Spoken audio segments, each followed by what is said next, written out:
Revit. So you're going to go down to the bottom left-hand corner and click the Start icon, or you can hit Command on your keyboard. And then all you have to do is start typing in Revit. Please open up the most recent version of Revit, and then Revit will start to open. Okay. While Revit is loading, what I would like you to do is go to this document, and you can use Control+ to zoom in. I need you to copy down this image into your sketchbook. If you do not have a sketchbook, please go ask the teacher for one now. So please pause this video and sketch out this image now. Okay, once you are done sketching out that image, you are ready to kind of learn the basics of Revit. So I'll kind of go back and forth from this image and Revit to kind of show you what's going on. The first thing that you need to know how to do is how to open up a new project. So you go below Models and you hit the New button. And once you do that, you're going to need to go to Browse. And when you're in Browse, the type of template file that we will always use is this default one, the one that just says default, all in lower caps. That's the only one you will ever use. So you'll click Default and hit Open, and then OK. Then you'll start to realize it's loading Revit, and it looks very similar to what you just drew in your sketchbook. And I'll start to talk about that here in a moment. But before we get going, the first thing I do want you to do is save this file. So you're going to go to File, Save As, Project. And then we are going to go to our desktop, and we'll save everything to our desktop. And you can name this Intro to Revit. And then you're going to do an underscore. To do an underscore, you hold down Shift and the dash button. And then you'll always put today's date. Today's date is always in the bottom corner of your screen. So 08/09/24. And then underscore again and your initials. And then hit Save. The next thing that I want to talk about is our tabs. So all up here, you'll see tabs. So if I say, hey, go to the Insert tab, you're going to go up here and find the word Insert, and then you'll click on it. Then within your tabs, we have little icons here. Okay, so this is the image icon. So I might say, go to the View tab and find the Section icon. This is the Section icon. Okay, so those are kind of some terms. So again, tabs, and these are icons. All right, this whole area up here is called the ribbon. So if I tell you to look at the ribbon, you're looking up top here. It's the ribbon that goes all the way across your screen. That's your ribbon.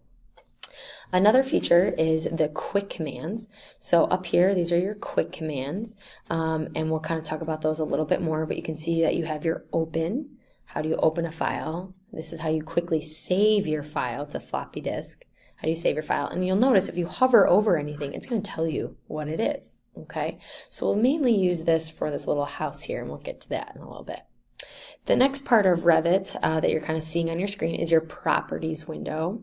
So the goal of your Properties window is to give you detailed information about an object. Okay, so if I have, let's say, a chair in here, and in the properties, it'll tell me everything about that chair, the height of it, the width of it, maybe the material it's made out of. Okay, so it gives you kind of information about whatever you've selected on. Then the next window that we have here is our project browser, and our project browser gives us all the different views of our house. We can see the views from the front, the back, the side, looking down at it, all those different views. So that's your project browser. And then your biggest window that you have here is your project window. So that's where you actually draw in your walls and your floors and put components in, and you'll start to see your project come alive here. Okay, and then kind of the final section that we have is the bottom, which is our project settings. So it looks really small. It might be small on your screen. Hopefully it's a little bit bigger. But these are our settings. So that's how we're going to make things look very realistic, how we're going to kind of hide things, turn them on and off, because we might not always want to see a wall or a door or something like that. How do we hide it and how do we get it back to come on? So those are your project settings. Okay, so those are your different areas. I just wanted to make you guys more familiar with all those different terms. So again, you can kind of see that in your notes, tabs, the ribbon, icons, all those different parts. Okay, so now we're actually going to start creating some of these things. So we're going to do a wall, window, and doors. Okay, something to note is you want to make it within your elevation triangle. So I'll tell you what that's all about. So let's go back to Revit. You'll notice that you have these little elevation, triangle, rectangle. They kind of look like mini houses in a way. You always want to draw on the inside of those. Okay, so we're going to start our project off. So let's create a wall. So I'm going to go over to my architecture tab and click on the wall icon. Okay, just click on the icon. And then you'll notice over my properties, it gives me detailed information about what I have selected. So if I click here, you'll notice that there's a million different types of walls that you can choose from. Okay, so let's select, let's do the top one. Let's hit the exterior brick on CMU on metal stud. So we'll click on that. And then we're going to go over to our project window and we're going to start drawing. So let's just click. And then once you start dragging your mouse, you'll notice you're actually drawing a wall and it gives you the dimensions. So I'm going to draw a 60-foot wall. Okay, I'm going to make it nice and big. Then I'm going to go down, I don't know, 48 feet. You can kind of make whatever you want. Make sure you're snapping though, just for our purposes right now, making those nice 90-degree angles. You'll notice Revit automatically does that for you. Okay, and then if you ever want to get out of a command, so I've already made my rectangle, I don't want to draw another wall, and you notice it'll want to draw another wall. All you have to do is hit escape. Okay, so hit escape twice on your keyboard, top left hand corner, and that gets you out of any command. Okay, so let's do that again. So let's go click on wall, pretend I want to draw a wall, so maybe I'll just draw a wall up here. Click, that's the only wall I want. I don't want to draw anymore. You're just going to hit escape twice, and that gets you fully out of the command. Okay, but I'm going to delete that wall right now. So the way you delete that wall is by clicking on it and hitting the delete key on your keyboard. Okay. All right, so the next thing that we're going to add in is a door. So go to your architecture tab and click on door. Okay, and then you'll notice in my properties it gives me detailed information about this door. Okay, so I can choose different size doors. So maybe I want a 34 by 80 inch door. Okay, so the 34 width and a height of 80 inches. So I'll click on that. And then you can put on your wall anywhere you'd like, you can add in doors. Okay, you can kind of go door crazy. So start clicking and you can add in doors. Once you're done adding in doors, always hit escape twice and that gets you out of the command.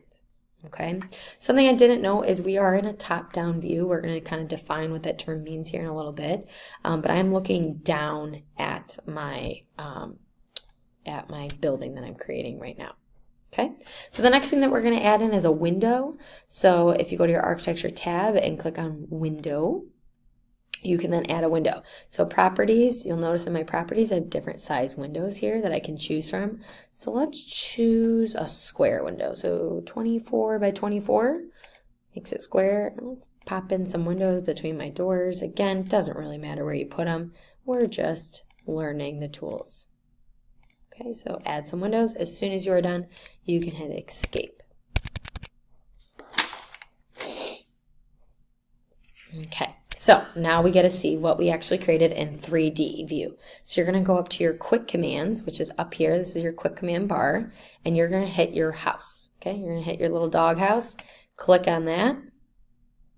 And now this is your view in 3 dimensions. So you see how you were drawing a line as a wall? Well, it's an actual wall and it has materials. Okay, so I'm going to teach you how to zoom in and zoom out and move around and all that good stuff right now. So to zoom in, say I want a closer look at this window, all you got to do is just hover over whatever you want to zoom in towards and then use the scroll wheel on your mouse. Okay, it's in the middle of your mouse, that scroll wheel, and start zooming in on it. And you can do the same thing. You can kind of back on out. So it's going to zoom wherever your mouse is. Okay, so that's zooming in and zooming out. The next tool that we're going to learn is how to pan and how to orbit. So if I click on my scroll wheel, okay, so again, this is on my mouse. I can't show it to you, unfortunately. But if I click on the scroll wheel on my mouse, so click, and you'll see your mouse, your cursor turns into a little move symbol. Click on that scroll wheel and hold it down and then move side to side. Okay, so this is called panning. You're just moving side to side. Okay, so maybe like your building's all the way over here and you want to move it to the center of your screen, you would use pan. So again, click on your scroll wheel, out in white space, don't click on an actual object, click in white space, and then move side to side or up and down. Okay, the next one is called pan, and this is, you gotta do keyboard and mouse action. So you're gonna hold down shift on your keyboard and hold down the scroll wheel at the same time, and in white space you'll click down. So I'm out in white space, hold down shift, hold down my scroll wheel, and then you'll move your mouse around and you can then orbit. Okay, this is called orbiting if you want a different view of your building.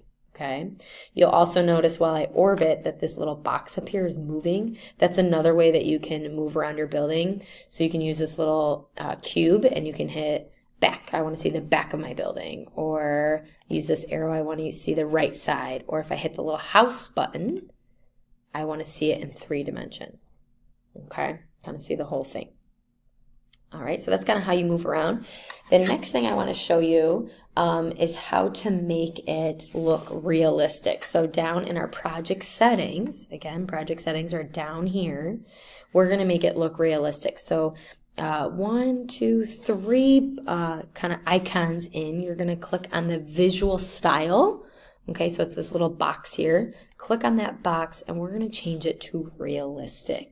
Okay, so anytime you really want to see what's the color of something, what does it look like, you're going to change it to realistic, and then you can kind of zoom in, maybe orbit around a little bit, and you'll see all these materials that have already been created for you, which is pretty cool.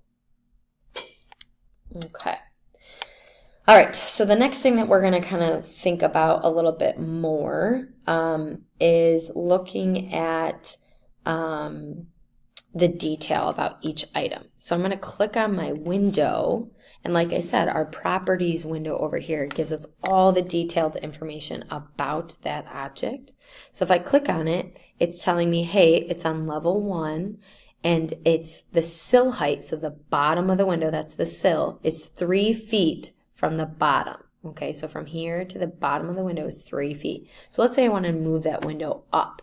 Let's change that sill height to 5 feet. Okay, so all you have to do is click on it, type in 5, and then hit apply, and you'll notice that window has now moved up.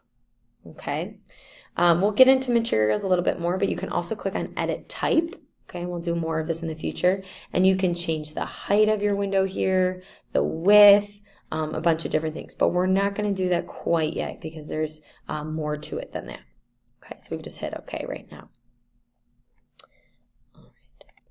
Another thing that you can do, if I zoom out here, I can click on any object and change it to be something different.